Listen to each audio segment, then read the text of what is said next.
Hello, everyone, and welcome to episode 134 of the True Crime All the Time Unsolved podcast. I'm Mike Ferguson, and with me, as always, is my partner in true crime, Mike Gibson. Gibby, how are you? Hey, I'm doing pretty good, man. How about you, Mike? I'm loving life. Are you loving life? Loving it. You Harley riding? I have been riding the Harley quite a bit. Yeah. Because the weather's been perfect lately. Get your gear on, Mr. Son of Anarchy, or Son of, what is it called? You had it right the first time. And then you just assumed you were wrong. I did. Naturally. Sure. And you tried to correct it. I've been told I'm wrong so many times in my life. I just go right there. But you were right. You should have just went with it. It has been nice. The problem is, and we say this a lot, right? You go from 90 something. Yeah. To having this very small window in the like 70s. It's super nice. And the next thing you know, it's 30 degrees. Yeah. And you can't do jack squat. Nope. It's just how it happens It's too here. cold. All right, Gibbs, we had some new Patreon supporters. So let's do some shout outs. We had Kathy. Hey, Kathy. Georgia Nelson. What's up, Georgia? Anna. Hey, Anna. Lisa Bergerson. Hey, Bergerson. Southern Ninja. Ooh, take it. Bring it on, ninja. Keena Bina. Hey, King of Bina. Keena Bina. Oh, hey, Keena. You said King of Benga or something. I don't know what hey, you Keena, said. how you been? Melissa Saxton. Hey, Melissa. Michael Hersey. Hersey? Rachel. What's up, Rachel? Joseph Cubbage. Hey, Joseph. Simon Minnie. What's up, Simon? Trenton Walker. Hey, Trenton. Jennifer Dix. Hey, Jennifer. Bronte Ellen Jones. Thanks, Bronte. Tamara McCallum. Hey, Tamela. Aaron. What's up, Aaron? Melanie Swanson. Hey, Melanie. Rhett Reber. Rhett, like that. Sanisha McCoy. Sanisha, hello. Jonathan Valalta. Ooh, Valata. Kara White. Hey, Carol.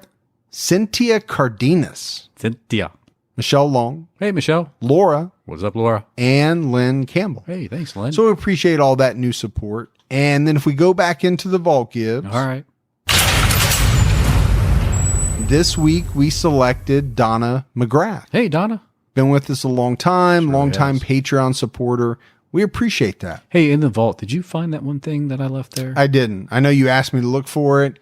It's a big place, man. All right. There's a lot of stuff in there. I really wish I could find that thing. And you didn't give me a flashlight. So Well, it's probably how I lost it the first time. it is. It is. I'll find it though. All right. So we had some PayPal support as well. We had Ted Perry, Hey, Ted. buddy out in Arizona. Absolutely. Dominique Balsoma, Hey, Dominique. who is also a new Patreon supporter. Love that. Breda Hale, Hey, Breda. Jessica Metz, Thanks, Jessica. and Joe Dooley. Hey, Dooley. So love all that support. We really appreciate it. Gibbs, right now on True Crime All the Time, Yeah. we have out part 3 Oh, yeah. of the John Wayne Gacy story. This one's going to end up being a 4-parter. Yeah. I thought maybe it would be 3. I pretty quickly found out, no, not even close. It's a lot to cover. It's going to be a solid 4-parter. I think episode 3 is probably pretty long Yeah. compared to the first 2, and episode 4 will probably be pretty long as well. But good stuff. We got to get it all in, man. You know, that's how we work. It's my theory. We try not to skip details if we can find them. We try to find the details. We try to find the little nuggets and put them in there, and that makes things longer sometimes. It's also hard to figure out where to stop and start for connected episodes. Yes. It really is. I struggle every time. Like you struggle with the editing and all the other stuff you do. It really is difficult. It is, man, and I appreciate it. Yeah. You have no idea how much I appreciate you as a person, and I want everybody to hear that. And as I appreciate you, likewise. Don't forget to check out our new podcast. The reviews are in. I say new, Gibbs, but we're on episode 10 will be coming out this Tuesday. Yes. And we're going classic Ouija board game. I know. Or Ouija, if you say it that way. I was scared. I think you got scared during the making of that I episode. did. And we're also talking about what is called a half keyboard. And really kind of lives up to that description. It is half of a keyboard that retails for over $500. And people buy it. And people buy it. And if you're listening and you're one of those people that buy it, please message me.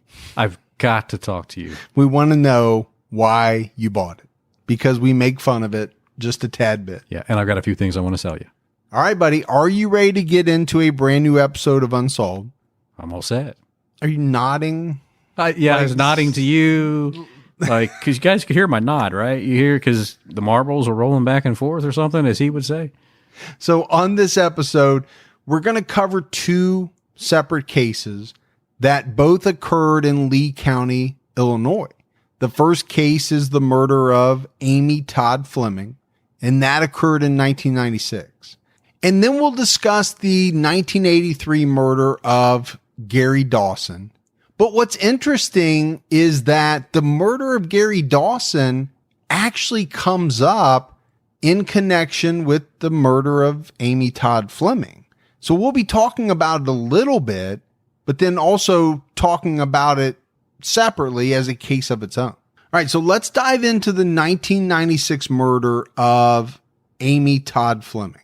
Amy Todd was born July 22nd, 1970, to Stanley and Sue Todd, who lived in the village of Shabbona, Illinois.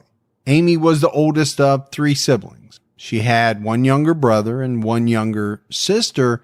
Amy was hardworking and a good student at Shabbona High School. She was also in 4-H for 12 years. And at one point, she was the leader of the Future Farmers, which, I mean, that's impressive. That's all takes dedication to be in those groups. Yeah, FFA, Future Farmers of America. And I think you're exactly right, Gibbs. To be in 4-H is one thing, but to stay in it for 12 years, that really shows you something. You're sticking with something. You're not bailing. You have a sense of commitment. And on top of that, I'm assuming it was something that she enjoyed. Sure. Amy was also very athletic. She played basketball and volleyball, but she also found time to hold down a job. She was a waitress at the local country kitchen. I mean, I get a feel for her character was just an all-around committed person, good work ethic. Yeah, I get you. I get that sense too from the research. Her friends and family all said that she was active. She had a very outgoing personality. She loved the farm life. And I think that's pretty evident for the amount of time she spent in 4-H. She loved animals and she loved gardening. As do you. You know me, my green thumb. I'm a huge gardener. Those eggplants you grow out there, they're huge. Eggplants. Amy went to college at Kishwaukee College and transferred later to Northern Illinois University, where she graduated in 1993 with a bachelor's degree in early education. While she was at Northern Illinois University, she fell in love with an old friend, someone that she knew from her 4-H days.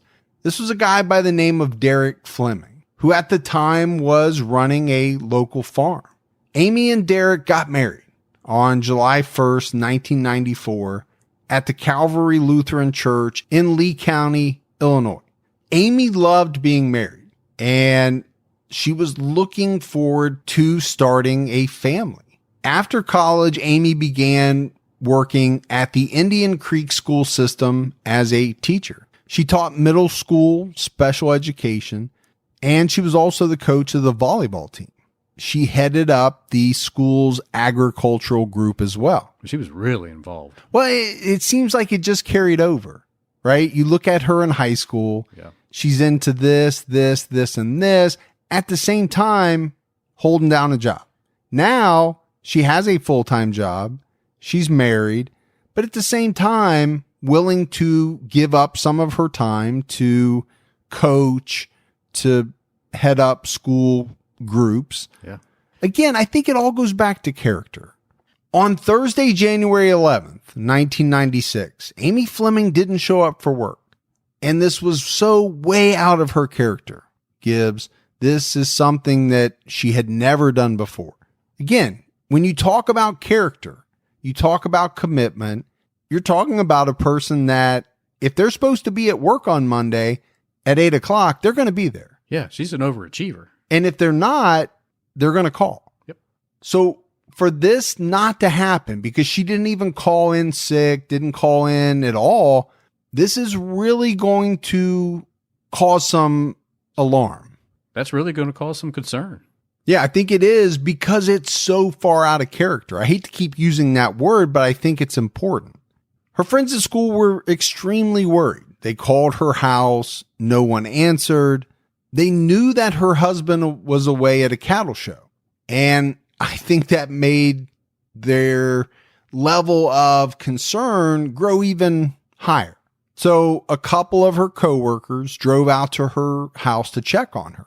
One of the people that went was the school's office assistant. They knocked on the door. No one answered, but they found that the door was unlocked. So they walked inside. This was about 9:30 a.m. And that's when they found Amy's lifeless body. She had been strangled to death. This had to have been a tremendous shock to Amy's coworkers. You know, when they got in the car to make the drive to her house, they had a level of concern, but no way could they have imagined that they would walk in to find her dead on the floor. Had to be the last thing they thought about. Right. Maybe she fell, maybe she tripped, maybe she hurt herself. Right. She can't get to the phone. She broke her leg. You can think of 100 different things that would be a cause for concern, but her being strangled to death is not going to jump to the top of the list. No. So they alerted the authorities, and the Lee County Sheriff's Department, along with the Illinois State Police, they got to the crime scene. They began their investigation. And as they were going through things, they called in the FBI. They interviewed over 500 people. It's a lot of interviews. It's a lot of man hours. It is a lot of man It's hours. thousands and thousands of man hours. And I hate to say man hours. It should be man/woman hours. But you never say it that way. No. It has been estimated that to date, close to 25,000 hours have been spent investigating the death of Amy Todd Fleming. That's quite a bit of hours. The investigators felt like a few interviewees might not have been 100% honest about some of the things that they said. Now, I don't think the investigators had any concrete evidence of that. I got the sense, Gibbs, that it was more of a gut feeling. And we know investigators get those. Now, Yeah. Sometimes they're right and sometimes they're not. But I think as a seasoned investigator, as somebody that does a lot of interviews or even interrogations, you start to pick up. Sure. No difference than when you sit your kid down, when you know what they're telling you is not 100% true. Yeah. I think it might be a little easier with kids, but Yeah, but they might give it away a little bit easier. But I you- get what you're saying. Yeah. There's body language. There's different cues that investigators pick up on Right. that make them think, what you're telling me doesn't seem to be 100% accurate. It's not all adding up the way No. it should. So they felt this way about a few people, but, again, I think it was just hunches. The investigators know that the last person to talk with Amy was a family member. They talked over the phone the night before, sometime around 8:30 p.m. And this family member called to check on Amy because they knew that she was home alone with her husband being off at this cattle show. The investigators estimated Amy's time of death to be within a couple of hours after that call that night. So that would put it, Gibbs, about 10:30, Somewhere around there. somewhere in that time frame. Investigators noticed a few things. They noticed that the VCR and the microwave oven were missing, presumably stolen.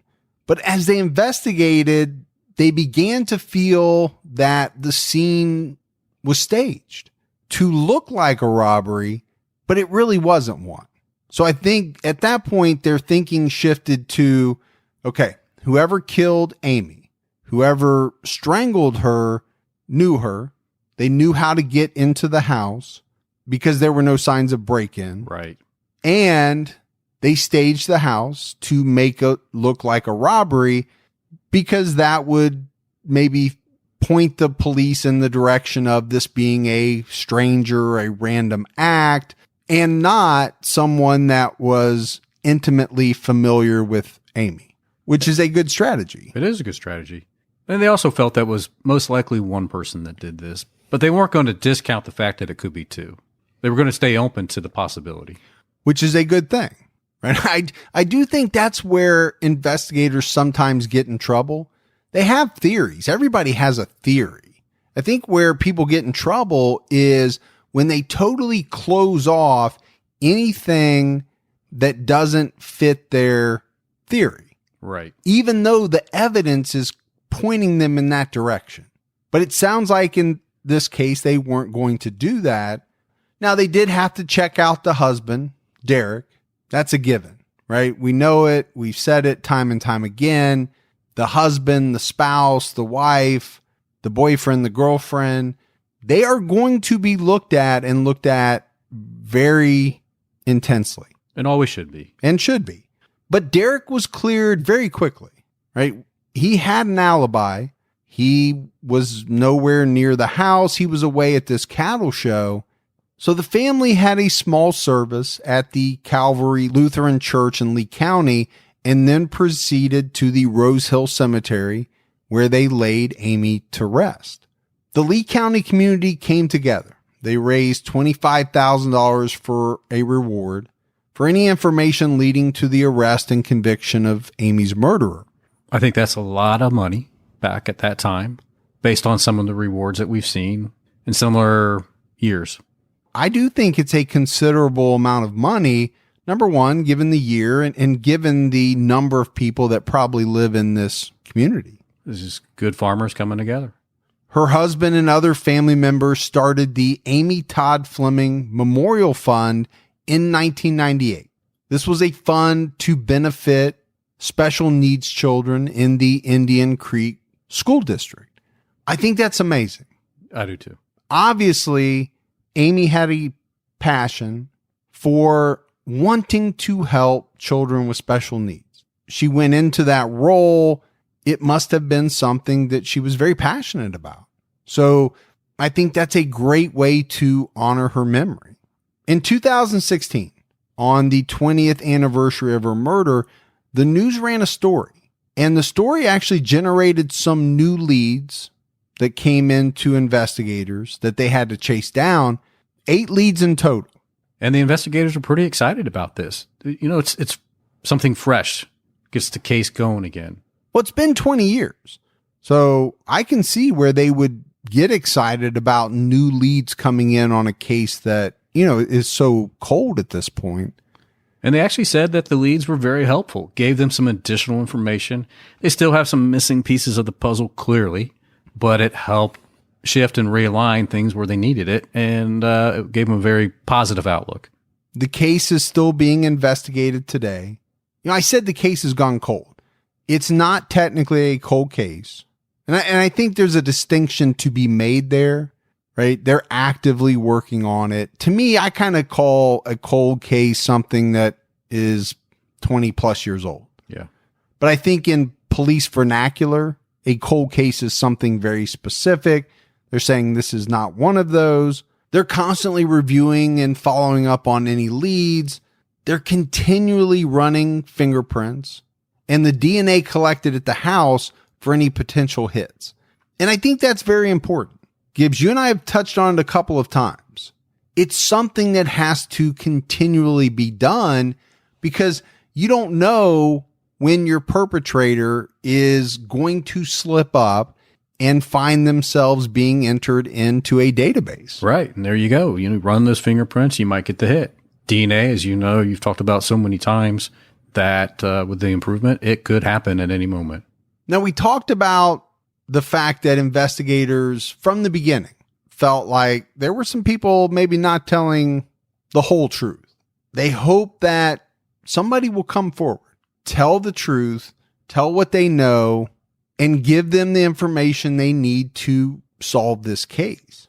The primary investigator told the local paper, quote, "We are still working on the case and we follow every lead that we possibly can. I will not put this into a cold case file. It will be continuously worked. We will follow up until there's nothing else to follow." We will pursue the case and bring the killer to justice. Gibbs, I don't know what else you want to hear from a lead investigator. That's exactly what you want to hear if you're that family. Because what you're not hearing is, we'll check on it once a month. Right. We'll check on it every 6 months. We exhausted every effort. Yeah. There's nothing more that we can do. You're not hearing that here. And I think it speaks to maybe what they have going on in Lee County. They work things a little differently. Maybe they're able to. I don't know, caseload wise. Who knows? Right. On TCAT, we're talking about Gacy and Chicago and the fact that they had 23,000 missing persons. Yeah, resources are spread a little thin. Yeah. Now they have more resources. They also have more things to work. So it's kind of a balancing act.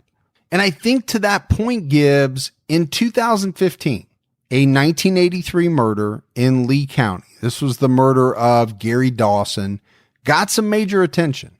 When the investigators on that case got a lead, they got some evidence that led to the arrest of suspects. So no doubt there is still hope for Amy's case, a lot of hope. And in the second part of this episode, we're going to cover the murder of Gary Dawson. But Amy's dad was quoted in a local newspaper article, and it really hits home. He said, after all these years, it still hurts that she was taken from the family, but each year the pain is a little less. He says he will never forget his daughter, and if you're lucky to still have yours, go hug them and let them know you love them. He also talks about a dream he had many years after Amy's death where she comes to him and sits with him and says, "Dad, I'm okay. Everything is all right." Whew. Yeah, that's tough, man. Little watery there. I want to leave the studio, go find my daughter, and give her a big hug. That's got to be very hard to deal with. But it does sound as though Amy's dad has found some comfort as well, right? From the dream, from the thoughts of Amy, being able to remember her. Obviously, he would rather have her standing right in front of him. Absolutely. But that's not possible. But no doubt, it's a tearjerker. So that is the case of the murder of Amy Fleming. And I have high hopes, Gibbs, that her case will be solved. I think there's some good signs pointing to the fact that it will be. We're getting ready to talk more about Lee County. Yeah. And their doggedness in solving cases. But you also have the fact that no one has given up. Not the authorities, Amy's family, no one. They've kept her case alive and they're working it. That's all you can ask for. Yeah, you're exactly right. And I agree with you. I really feel like this will be solved one day and one day soon. All right, so let's switch gears and talk about this murder of Gary Dawson. The case is technically unsolved. We've done a couple of cases like this before where arrests have been made. On August 28th, 1983, in Peoria, Illinois, 30-year-old Gary Dawson was found naked, bound, and gagged with duct tape. He had been beaten severely to his head with a blunt object, and he had been stabbed to death. His body was dumped in a Franklin Grove hog pen in Lee County. The investigators believed that his killer or killers were hoping that the hogs would eat the body and destroy any evidence. Sounds like a movie. Well, it sounds like not Silence of the Lambs, but what it was, Hannibal? Hannibal. Where that guy was like training pigs to eat people and... Well, we know pigs and hogs will eat anything. Sadly to say, I believe it has happened before. And as a matter of fact, we know it has with Robert Pickton. I was going to say with Pickton. Yeah. I think it's probably happened more than we care to think about because you and I are big fans of bacon and pig products. And that's why I eat city ham and not country ham. which is much better than you saying city bacon and country bacon, which are not a thing. You're not going to let me forget that, are No, you? Yeah. city ham and country ham are real things. Gary was discovered by a farmer. What a sight, man. Oh, Coming out to work your hog pen, things like that, and you find a naked body in that condition. and I think one important fact to mention is that, in researching the case, the farmer finds Gary Dawson's body. He's deceased, but it's said that he's still bleeding. And I think that's very important when you're talking about time of death, you're talking about time frames, things like that. And when you say a farmer found him, we know how farmers are. They start at 4:00 in the morning. Sure. So we don't know exactly the time that he was found, but I would say probably extremely early in the morning.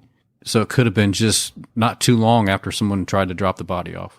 Yeah, I'm guessing it wasn't 1:00 in the afternoon because, like you said, farmers get going very early. But I do think that's an important aspect of this case. Now, when the autopsy comes out, in addition to being stabbed, and we did mention blunt force trauma to the head, the autopsy also listed suffocation as being a cause of Gary's death. The other thing that the autopsy stated was that based on Gary's wounds, it was more than likely that he was beaten by more than one person. And I'm no expert. I don't know how a coroner or a medical examiner arrives at that conclusion. But I think the one thing it does do is give you a sense of the massive amount of beating that was doled out to Gary Dawson. For the medical examiner to believe that it was more than one person, it was a horrific beating. Yeah, it had to be a horrific sight. Now, the exact location of where Gary's body was found in Lee County was kept under wraps for over 30 years while police continued to work on this case. I just think it's really hard to imagine how they could keep this under wraps for such a long time. Yeah, I think there's a lot that goes into it, right? Number one, the farmer can't say anything. You have the members of the police force, anybody that was out there investigating, they're not at a bar 10 years later, drunk, telling the story of how this happened, where this happened. It would take a lot and kind of a concerted effort to keep it under wraps for that period of time. Yeah. And I'm sure maybe it got leaked out here and there, but for the masses, maybe they were able to keep it out of the press and out of the... I don't think we're saying that a police officer didn't go home and tell his wife. Right. Or it never, like you said, hit the masses, never hit the paper, never, anything like that. It wasn't well known. It was sure. 83. Today, it would be harder to keep something like that under a wrap, I would bet. Well, yeah, because a news truck would be there within 10 minutes probably of the farmer calling the police. Yeah, they hear it on the scanner and be boom.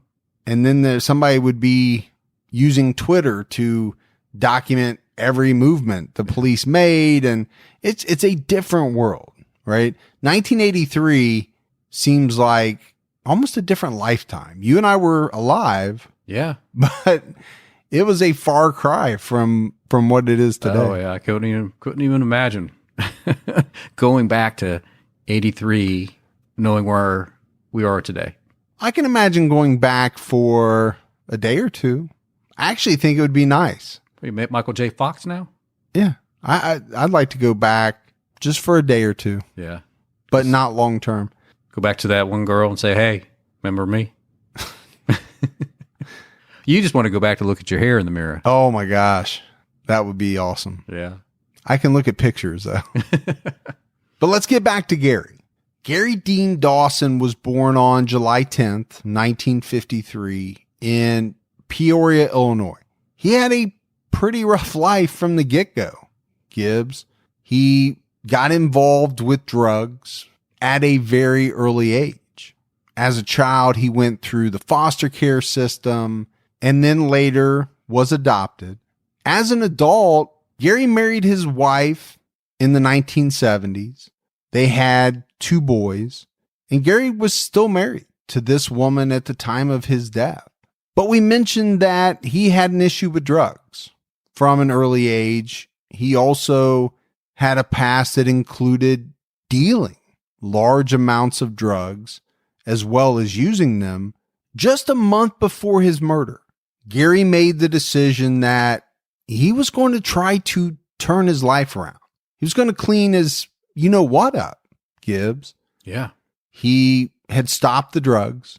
Now, this was not a long-term thing because it just started about a month before he was murdered, and then obviously he was murdered. But he was making that effort. He was. During that month, Gary's wife said that he was a very gentle guy. He was always good to her and the kids. He showed them love every day. Yeah, I think they had a pretty good marriage. It sounds like it. It's also a little bit surprising. I got to be honest with you. Yeah. Because in a lot of the stories that we do, when a person has a lot of problems with drugs, and in the case of Gary, this includes taking drugs as well as dealing drugs, a lot of the times those are not the best husbands, fathers. You don't see that a lot. I'm guessing she was a pretty strong woman to deal with him and the addiction that he had towards drugs. So that goes a lot towards her character. Yeah, I'm sure she was, but it does sound like he was able to separate things where I think a lot of people aren't. They let drugs consume them. It sounds like Gary was able to still be a good husband and father while also doing some things that I'm sure his wife wished he wasn't doing. Gary was buried at the Springdale Cemetery in Peoria. So the police investigated Gary's murder, but they didn't develop any really strong leads, nothing strong enough for them to arrest anyone from the beginning. But I think pretty soon into the investigation, there was a buzz going around the community.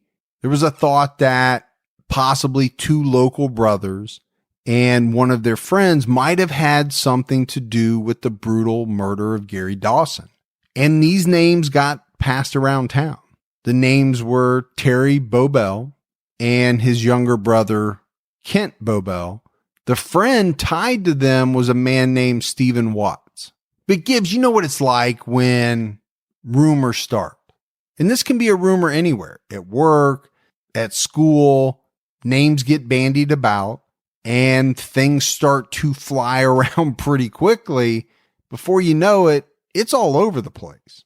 But the thing is, these were rumors, right? These were whispers that these individuals could have been involved. The police didn't have the evidence they needed to make any arrests. Right. They might have thought, okay, yeah, these guys might have had something to do with it, but you have to have evidence proving that to get an arrest warrant. We got to have something to tie him to the victim. But then all of that changes because eventually they do find the evidence that they need. And it comes in the form of a bloody thumbprint on a roll of duct tape that would be identified as the thumbprint of Kent Bobel. The roll of tape also had some dried blood on it that matched Gary Dawson's DNA. They've gone from having no evidence to what seems like pretty good evidence. Pretty solid, you would think. Yeah. Now, we don't know how long of a span of time this was, but that's why I said eventually they found it. Now, they never did really say where this roll of duct tape was found. And again, this case is not closed. So I think whenever you have that situation, the police are not laying all of their cards on the table. Right. This is not a True Crime All the Time episode where it happened 20 years ago and we know every little detail of how it happened because it's come out. They're holding some things back. Yeah, until this is all locked down, they're not going to put it all out there. Right. But as a result of finding this evidence, in September of 1983, police arrested and charged Kent Bobel with the murder of Gary Dawson. So Gibbs, this is only a month after the murder. This is the next month. Which wasn't immediately put. It was, to me, it's fairly fast. I think that's pretty quick. Yeah. Scares his brother, though. It does, because when his brother Terry found out that Kent had been arrested, he took off to Florida. He wasn't going to get arrested, but they were able to get their hands on Stephen Watts. They arrested Stephen Watts that same month. He was charged with obstruction of justice. But there's a big problem with the case against Kent Bobel, because it's about 10 months after he was arrested and charged that they let him go. They dropped all the charges against Kent and he was released. But that wasn't the case with Stephen. His charges were not dropped. And in January 1987, he pleaded guilty and was sentenced to 2.5 years probation. So this is strange, right? You've got two brothers. One was arrested. The other one fled to Florida, was never arrested. Right. You have a friend that was rumored to have been with them. He's arrested, not released. It took a long time, but 3 years later, he pleaded guilty and got 2.5 years probation.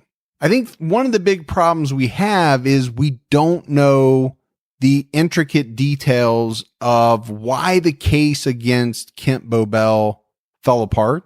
Yeah, was it the way or how the evidence was found that they used? You know, where was this roll of tape found? How did they acquire this roll of tape? Maybe it was something around that. We just don't know. And then the case just goes cold. But just because the case went cold didn't mean that the investigators weren't working it. And it turned out they were working it much harder than probably anyone even imagined. Yeah. And they worked it for a while, because it wasn't until February of 2013 that police arrested Stephen Watts again, who by this point in time, Gibbs, was 61 years old, living in Berryville, Arkansas. They arrested him for first-degree murder. So much different than what he was charged for back in 1983, what he pleaded to, and what he got probation for. Totally different charges this time. He was released from jail in 2014 on a $100,000 bond. And I think the big thing when it comes to Stephen Watts is that police needed him. They needed his cooperation against the two Bobel brothers. So he began working with investigators with the goal, Gibbs, as you can imagine, to get a lesser charge. I mean, he's facing first-degree murder. Yeah. Scary. That's big boy prison. That's long-term big boy prison. Right. So he's going to work with investigators. And in doing that, they make the decision to seal his arrest records, which I think is very important. They don't want to alert any of the other parties, namely the two brothers, right, to what's going on. If these guys know that he's arrested, now he's out on bail, it's going to tip him off. What are they going to think? He's arrested for first-degree murder and he's not going to try to cut a deal? Sure, he's going to try to cut a deal. Right. I would try to cut a deal. And so would you. I would cut the best deal ever. I cut a deal on you right now. I already cut a deal on you. You don't even know it. And I haven't even done anything. Just for a future get out of jail free card. I'll cut a deal. I can't say I haven't done anything. I said I haven't, but I'll cut a deal anyway. You're the deal maker. I'm the deal maker. But investigators have to have at least a sense of worry. They are working with a person that is facing first-degree murder. I think any person like that has a great deal to gain by lying, by making some things up to try to honor their deal to get a lesser sentence. That has to be a real concern for investigators. And rightfully so, right? Because eventually you could get in front of some defense attorneys and have to respond to that. And they'll tear you apart. Yeah. So what the investigators do is they set about making sure that whatever Stephen Watts gives them aligns with the physical evidence they have. So they figure as long as that happens, then he should be telling the truth, right? Everything should match. I think that's the key.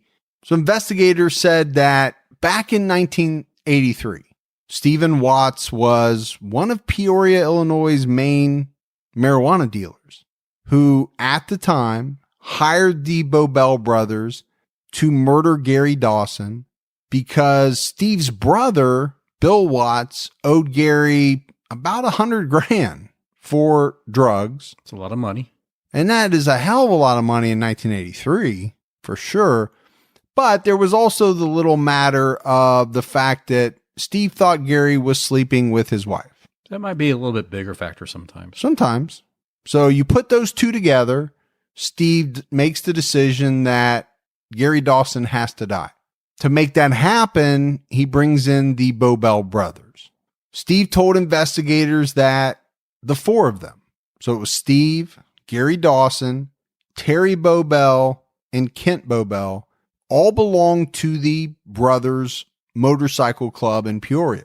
He went on to say that the Bobel brothers ran security for his drug business.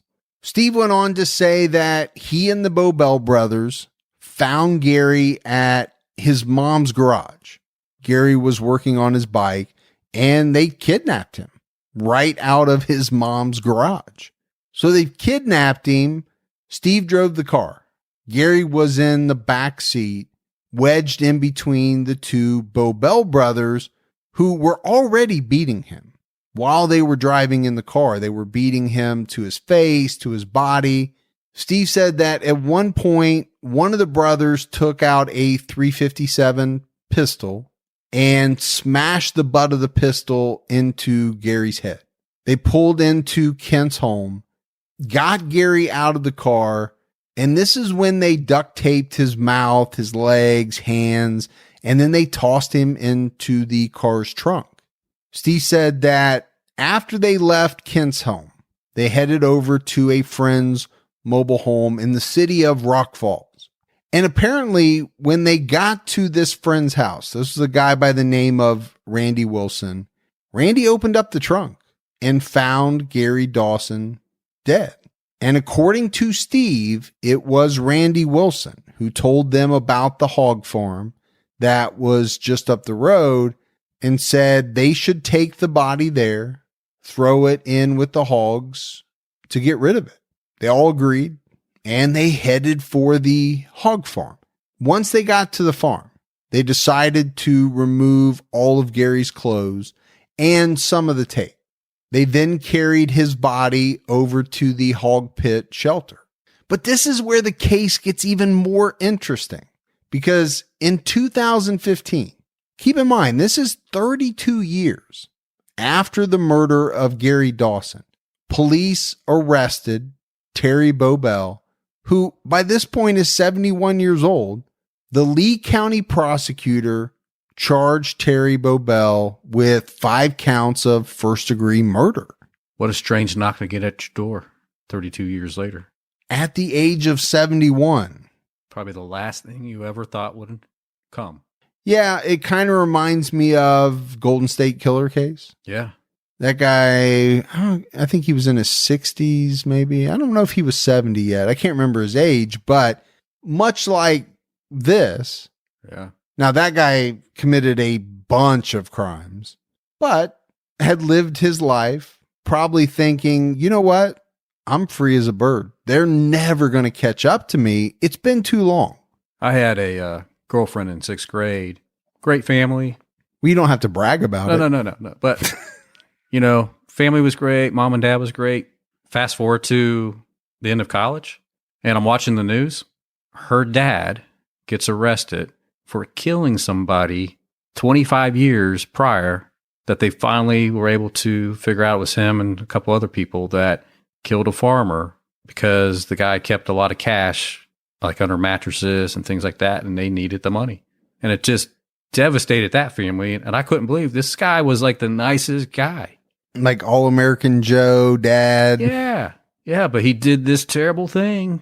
for the need of money. You know, I've said it before, and it kind of applies. Sitting around at work, look at all your coworkers. If you're listening to this right now on your headphones, you have no idea what some of the people that you work with do in their private lives, maybe have done years and years ago. Yeah. You just don't know. You don't know what people do. They're not going to tell you. And that's what I always thought about you. Exactly. Well, that's why you and I have remained friends for so long. We have so many skeletons. Exactly. I think it's in our best interest to stay friends. Yeah. And not turn on each other. Exactly. Terry Bobel was indicted by a grand jury, but his defense team was pretty adamant to the courts that Steve Watts lied to the investigators about Terry's role in the murder. And the defense team said not only did Steve lie, he said the investigators lied in front of the grand jury as well. Terry's defense said there's no physical evidence that puts his client at the scene and no evidence that he was with Gary at all that night. And in the end, his attorney was successfully able to negotiate a plea deal for Terry Bobel. Terry's attorney was able to get it knocked down to obstruction of justice. So as part of the plea deal, Terry Bobel admitted that he was with Kent, Steve, and Gary that night. He also admitted that he left Peoria for Florida after the murder, knowing that he had the responsibility to alert police of what he saw that night. He admitted he lied to police when he told investigators that he never knew Steve Watts.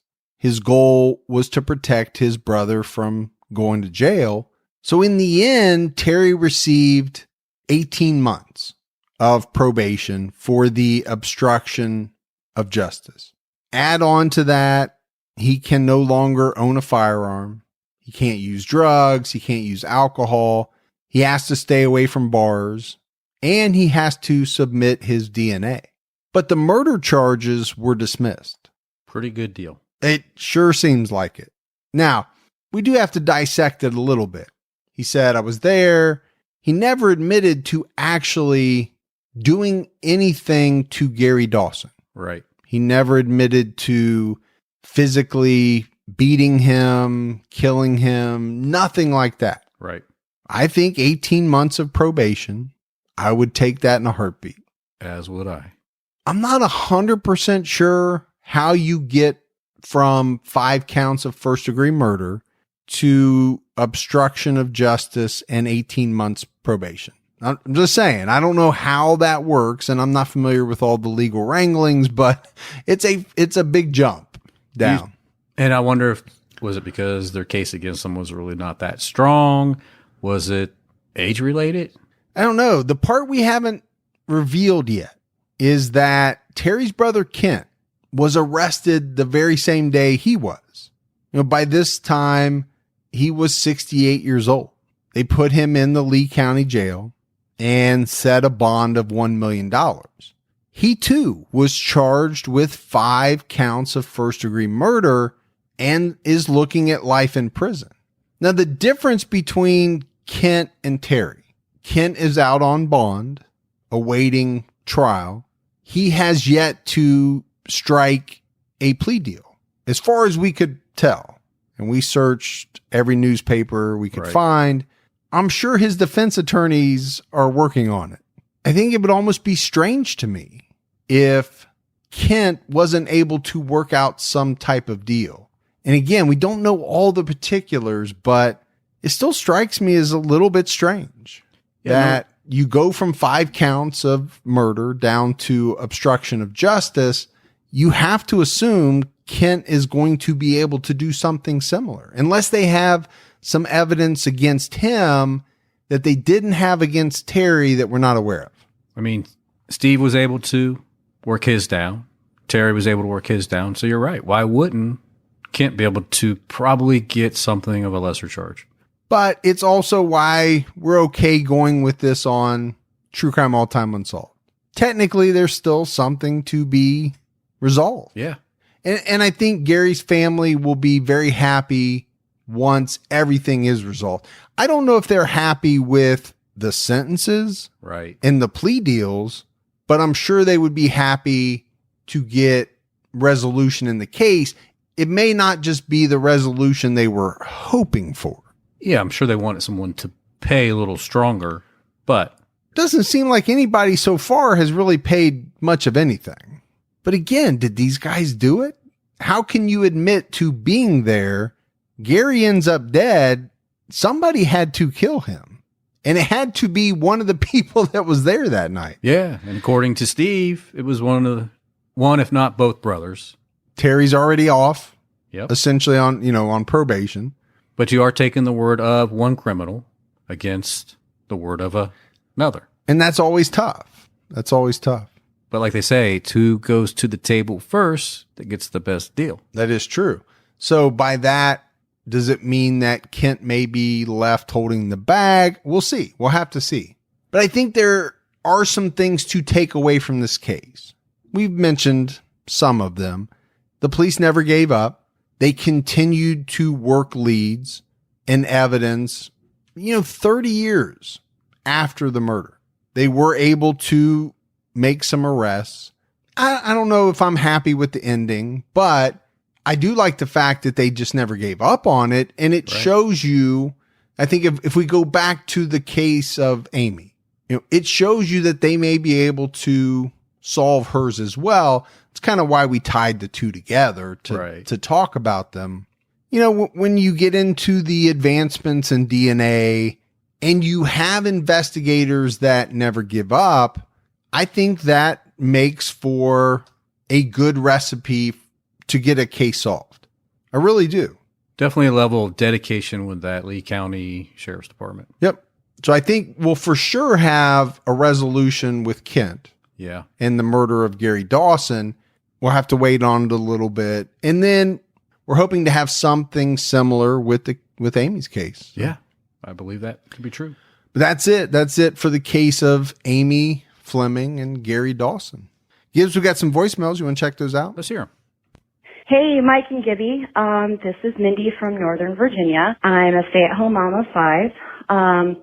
But before I became a stay-at-home mom, I had an awesome career working missing persons cases and actually worked quite a few of the cases you guys have done on your podcast. Just want to say it's been really cool listening.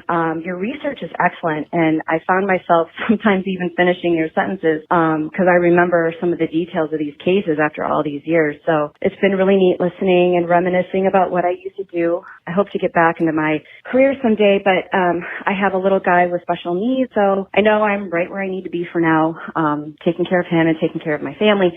But in the meantime, while the kids are at school and the husband's at work, I do the mom thing, listening to TCAT and TCAT Unsolved and also criminology. So just want to say thanks for what you do.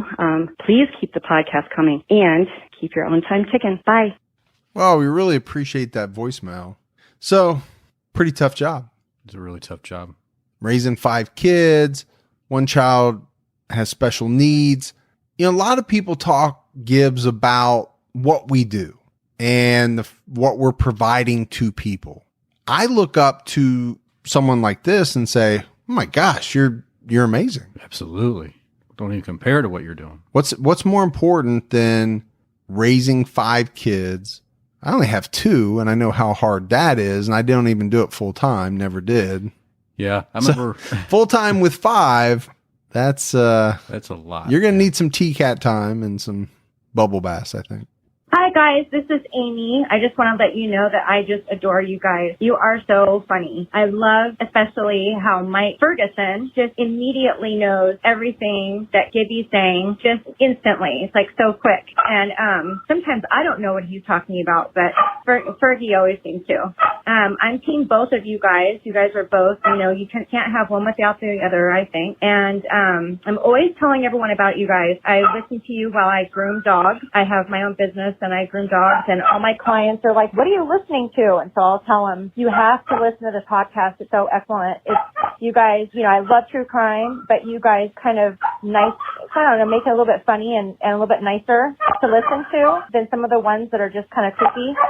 And you can probably hear my dog barking right now. But anyway, I just want to let you guys know that I just love you and I tell everyone about you. I've turned my mom on to you, a lot of my clients, even my daughter listens to you guys. So I just want to let you know, keep up the good work and keep your own time ticking. Thank you. Bye-bye. Well, I'm really glad that she told us that she's a dog groomer because I was a little worried. I was scared. I didn't know what was going on there for a little bit. Yeah. But we appreciate that. Do you know what I'm thinking right now? Probably that you're ready to go home. Man, you are good. It's late at night. We've been recording for a long time. You're really good. But I do think there's something to that. When you've been around someone for such a long time, I don't know, you just kind of start to intuit kind of what they're thinking. Yeah. And for some reason, I'm pretty good at, if you can get me halfway there, I can figure it out. Now, sometimes you don't even get me 2%. Nah. I can't get that. I know it. It's like a Pictionary game where you draw one line. I'm not going to be able to get it. What do you mean you don't know what I'm drawing? It's a straight line. Come on, get it, man. Hey, Mike and Gibby, this is E, driving a truck. I am just listening to the podcast about Robert today, True Crime All the Time Untold, about Robert Levinson. And, I guess that, for my knowledge, Iran is not a normal government party that you can really negotiate with. So, it's sad, but I just don't think, that anything will happen if they're going to be sued because they don't play with everybody else's rules. And with, it's just not going to work. As an Israeli that's been threatened by Iran for as long as I remember. So I love your shows and keep your own time ticking. Thanks. Yeah, I remember that case, Gibbs, and I think it's hard to sue any country, but some probably more so than others. As a citizen, yeah, you're trying to sue another country. I don't know what recourse you have to force them to pay or have somebody listen to your grievance. I mean, if you win, what are you going to do? I think it was more symbolic than anything, if I remember. Yeah, just something the family needed to do. Hey, Mike and Gibby, this is Erin Bizzaro again from New Bedford, Massachusetts, and I just finished listening to part 1 of John Wayne Gacy, and I am so excited I had to call you guys. So my friend and I have this running joke going back to like 2012 or 13 when that Carly Rae Jepsen song came out, Call Me Maybe. And I had to sing this for you guys because I sang it all the way into work listening. But we always tease each other with hey, I just met you and this is crazy, but here's my basement. I'm John Wayne Gacy. I know, so stupid, but we got to keep the mood light somehow. But you guys are awesome. Keep it up. I'm all caught up with TCAT and TCAT Unsolved. I'm on Stitcher Premium, and I'm working my way through criminology. You guys are great. Stay safe and keep your own time ticking. I think Mike wants to do a duet with you. I do. I would love to. She has a good voice. She does. And it's nice to kind of end the episode with a light, airy song. About Gacy. About John Wayne Gacy. Yeah. But it's awesome. She's listening to everything. We appreciate it. Yeah, we do. All right, everyone. That is it for another episode of True Crime All the Time Unsolved. So for Mike and Gibby, stay safe and keep your own time ticking.